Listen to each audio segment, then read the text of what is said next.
Singapore తెచ్చిపెట్టేసిన అని చెప్పారు. నేను నిజంగానే ఇందులో ఒకటో వంత ఉండకపోతుందా అని పోయినా. అనంతపురం కదా భూ దొరకకపోతే మళ్ళీ ఆఖరి మంగళగిరి దగ్గర పోయి భూ తిన్నాయి నా పొద్దున.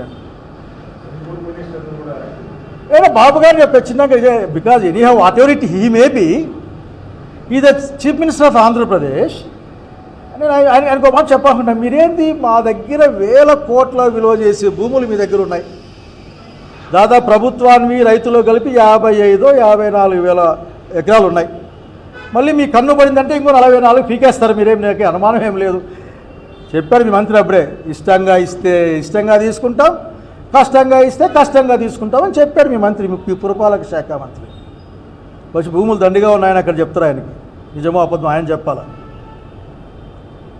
జపాన్ వెనకల, సింగపూర్ వెనకల, లేకపోతే ఇంకో దాయకల పోయి ఇదేందిరా పోయి దేవరింత, ప్రతిసారి దేవరింత ఏంది?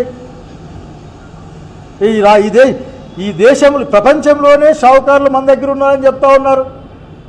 ప్రపంచంలో 1వ షావుకారి, 2వ షావుకారి, 3వ షావుకారి మన దగ్గరే, లక్షల కోట్ల రూపాయలు మన దగ్గరే.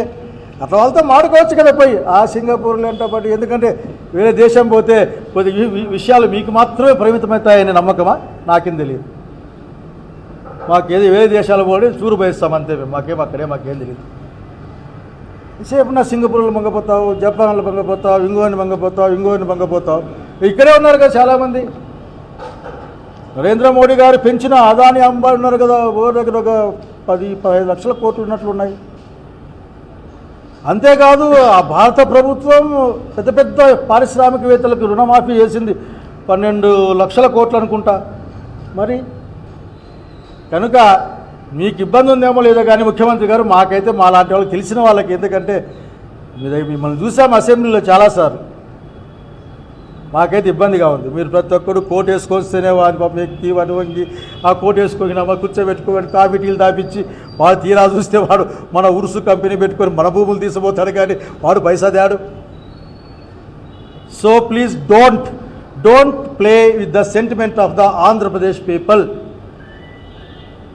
మీకు పరిపాలన నిజంగా అభివృద్ధికి ఎట్లా ముందుకు పోవాలి, ప్రజలు ముందుకు ఎట్లా తీసుకెళ్ళాలి, సంక్షేమాన్ని అభివృద్ధిని ఒకే సమయంలో ముందుకు ఎట్లా తీసుకెళ్ళాలంటే మీరు జగన్మోహన్ రెడ్డి గారిని,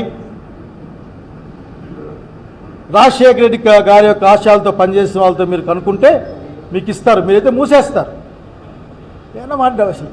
మీకు తమాష కనిపించదా? చంద్రబాబు నాయుడు గారు అంతర్జాతీయ విమానాశ్రయం కడతారట ఆయన. ఎక్కడ? అదేది అమరావతిలో. పాపం విజయవాడలో ఒకటి ఉంది కదా 20 కిలోమీటర్లలో, దానికి ల్యాండ్ ఉంది, అన్నీ ఉన్నాయి. 4 నువ్వు కూడా ఆయన ప్రకటించాడు ఈ మాట. ఎందుకంటే ఏదో నేను ఊరికే చెప్పడంలో ఆయన ఏం ప్రకటించాయంటే కృష్ణా జిల్లాకు ప్రస్తుత విమానాశ్రయాన్ని గన్నవరం అంతర్జాతీయ స్థాయికి విస్తరించడం, అది ఆయన మాటే. మర్చిపోయాడేమని గుర్తు చేస్తూ ఉన్నా. మీరేమీ అక్కడ కట్టాల్సిన అవసరంలే, పక్కనే విజయవాడలోనే ఉంది. మీరు మాట కూడా చెప్పినారు, బహుశా మీరు చెప్పిన మాట మీద నిలబడను అని మీరు తీర్మానం చేసుకుని రాజకీయాలు చేస్తారు కాబట్టి మీకు ఇబ్బంది ఏమో, కానీ కొద్ది నిలబడే ప్రయత్నం చేయండి. ఆయన కడతారట. అక్కడ ఇంకా ఏదో పెద్ద ఈ భారతదేశం మూర్చపోయే రైల్వే అదేంటారా సెంటరా, రైల్వే జంక్షన్ కడతారట. ముందు జనాలు వచ్చిపోయాక బస్ స్టాండు, ఆ ఎండగా చచ్చిపోతారంతా, అక్కడక్కడ బస్ షెల్టర్లు, ఆ బస్ షెల్టర్ దగ్గర కాస్త నీళ్లు, ఇట్లా కనీస అవసరాలు మా అనంతపురం బస్ స్టాండ్ అంతా కట్టండి చంద్రబాబు నాయుడు గారు. బహుశా మీరు అది అడిగితే డబ్బులు లేవంటారు. కష్టాల్లో ఉన్నాను, గల్లా పెట్టి ఖాళీ అయిపోయింది. జగన్మోహన్ రెడ్డి గారు డబ్బులను అయిపోగొట్టారు. 1,54,000 కోట్ల రూపాయలు ఈ 11 నెలల్లో తెచ్చిన మీరు ఆ డబ్బులు ఏం చేశారో కూడా ఈ రాష్ట్రానికి చెప్పలే ఇంతవరకు. మీరు రాజ్యాంగం ఒప్పుకొని ప్రజల ఆస్తుల్ని కూడా కుదవబెట్టే పరిస్థితి. అర్థం చేసుకోవాలా మీకేం అర్థమవుతుందో మాకు అర్థం కావడంలే. చివరికి అప్పులు ఇచ్చిన వాళ్ళు అప్పు అడుక్కోరట. మనందరికీ సంబంధించిన ఆంధ్రప్రదేశ్ ప్రజలకు సంబంధించిన ఆంధ్రప్రదేశ్ ఖజానాలో నుంచి డైరెక్ట్గా తీసుకుని వెళ్ళిపోతారట. ఇట్లా అవన్నీ చాలా కాలం మనం మాట్లాడుకోవాల్సి వస్తుంది. నిన్న పునర్నిర్మాణం కాదు, మీ దగ్గర నిర్మాణమే లేదక్కడ. మీరు అప్పులు తెచ్చుకోవాలి, మన ఎత్తి మీద వేయాలి, మేము కట్టాలి. ఇప్పటికే మీరు 1117 కోట్ల రూపాయలు ప్రస్తుతం అప్పుకే మీరు వడ్డీ కడతా ఉన్నారు.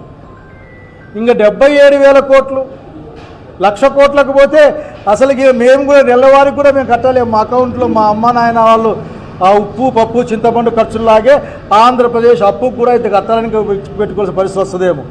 కనుక మీరు ఊరికే లేనివి గ్రాఫిక్స్లో చూసుకొని ఒక దూరాలోచన మీరే చెప్పాలా. దాన్ని దృష్టిలో పెట్టుకుని ఆంధ్రప్రదేశ్ రాష్ట్ర భవిష్యత్తును మీరు అన్యాయం చేస్తూ ఉన్నారు, నాశనం చేస్తూ ఉన్నారు.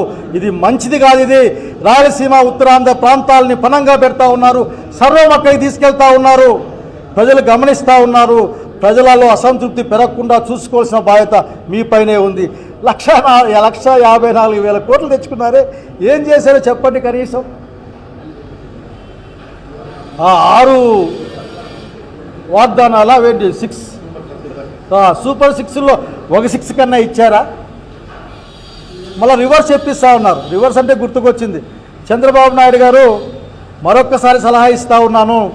జగన్మోహన్ రెడ్డి గారు ప్రవేశపెట్టిన రివర్స్ టెండరింగ్ విధానం అన్నది ప్రజా ఖజానా అంటే రాష్ట్ర ఖజానాకు లాభం చేకూరుతుంది. కాంట్రాక్టర్ల మధ్య పోటీ ధర తగ్గడానికి ఉపయోగపడుతుంది. ఇప్పుడు అమరావతిలో మీరు వేసిన టెండర్లు 3 నుంచి 4 వరకు ఎక్సెస్ కింద, ఈ 1,000 కోట్ల రూపాయల ఎక్సెస్ కింద మీ ఇప్పటికి వచ్చాయి. టెండరింగ్ విధానంలో ఖచ్చితంగా డబ్బులు మా గవర్నమెంట్కి మిగులుతాయి, ప్రజలకు మిగులుతాయి, ప్లస్ అప్పుల భారం తగ్గుతుంది. కనుక మీరు మీ వాళ్ళకు మేలు చేసే ఆలోచన లేకపోతే, అటువంటి ముందే ప్లాన్ మీ దగ్గర ఉండకపోతే రివర్స్ టెండరింగ్ విధానాన్ని బాగా అధ్యయనం చేసి అవసరమైతే మా నాయకుడి సలహా తీసుకొని కూడా మీరు ముందుకెళ్ళమని మిమ్మల్ని కోరుతా ఉన్నాం. చివరిగా అమరావతి నిర్మాణం అన్నది మీ సొంత ఇంటి కార్యక్రమం కాదు. పోయినసారి కూడా మీరు మీ కుటుంబీకులు అంతా కలిసి దానికి టెంకాయ కొట్టారు, నాకు బాగా గుర్తుంది. పైగా మీరు మీకు సంబంధించిన మాధ్యమాల్లో మా నాయకుడు రాలే అంటారు. ఆఖరికి మీరు ఏ విధంగా పంపారో మీకు గుర్తుకుందో అర్థం చేసుకోవాలి. ఆఖరికి కనీసం ప్రతిపక్ష నాయకుడిని ఈ రాష్ట్రానికి 5 సంవత్సరాలు అప్రహతిఘాతంగా ప్రజానాయకుడిగా రాజ్యాన్ని పరిపాలించిన జగన్మోహన్ రెడ్డి గారిని మీరు ఏ విధంగా ఆహ్వానించారో గుర్తు తెచ్చుకొని కనీసం మీలో మీరన్నా కానీ ఏం పడతారో అది మీ ఇష్టం. But don't play with the people. ఈ ఒక్క మాట చెప్పాలనుకుంటా ఉన్నా, అమరావతి సర్వస్వం కాదు. మేము ఉన్నాం. రాయలసీమ ప్రాంతం ఉంది, ఉత్తరాంధ్ర ప్రాంతం ఉంది, మెట్ట ప్రాంతాలు ఉన్నాయి. గమనంలో పెట్టుకోమని, మీ యొక్క పద్ధతి మార్చుకోమని, చెప్పిన మాట చేయకూడదనే మీ నియమం, ఇచ్చిన మాట మీద నిలబడకూడదనే మీ నియమం, అవసరం వస్తే ఏమైనా చేయొచ్చనే మార్చుకోమని నేను కోరుతూ సెలవు తీసుకుంటా ఉన్నాను. Any question?